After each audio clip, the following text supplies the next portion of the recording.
One thing that we've really been exploring is really there's a lot of myths that surround how UT's funded, and it's this huge university and everyone's heard of how big the endowment is.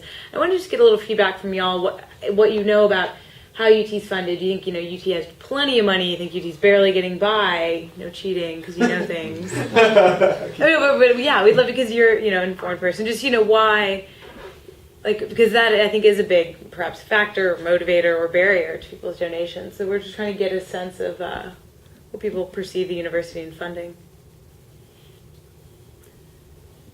Jared, or go ahead, Susie.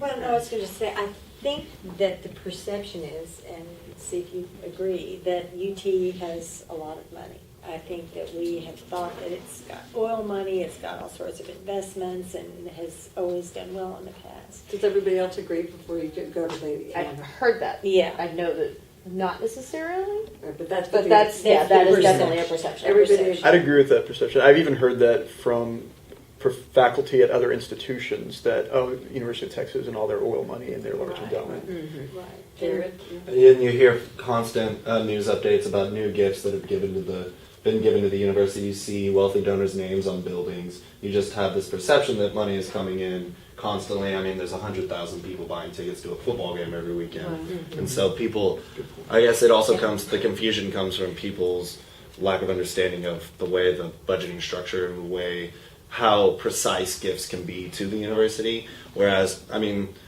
the flowers in front of what used to be the undergraduate library, the Flan Academic Center, are changed monthly. And so people, I mean, who knows, maybe there was somebody that said, I'm going to leave my entire estate, but you can only use it to replace these flowers so that they are new and pretty every month, even in the winter. So I guess that's where the misconception comes from, at least, and I guess I do have a little familiarity with that. And also the other misconception that comes up a lot is that people are constantly upset about raising tuition. I mean, tuition inflation increases there's just like, well, the football team gets new uniforms every year, and tuition keeps going up. And I guess, and it also probably comes up in your job a lot working with the legislature, because obviously regulating tuition is an issue that's constantly being discussed, and people don't understand, why is Texas here at the legislature asking for us to allow them to continue to raise tuition when they have all this money pouring in. It's just people don't understand the budgetary constraints and how many within the actual endowment, how it's regulated and how it's... Who does understand it? Exactly. Really? Mike, is that your thought too? That it's the perception that's rich?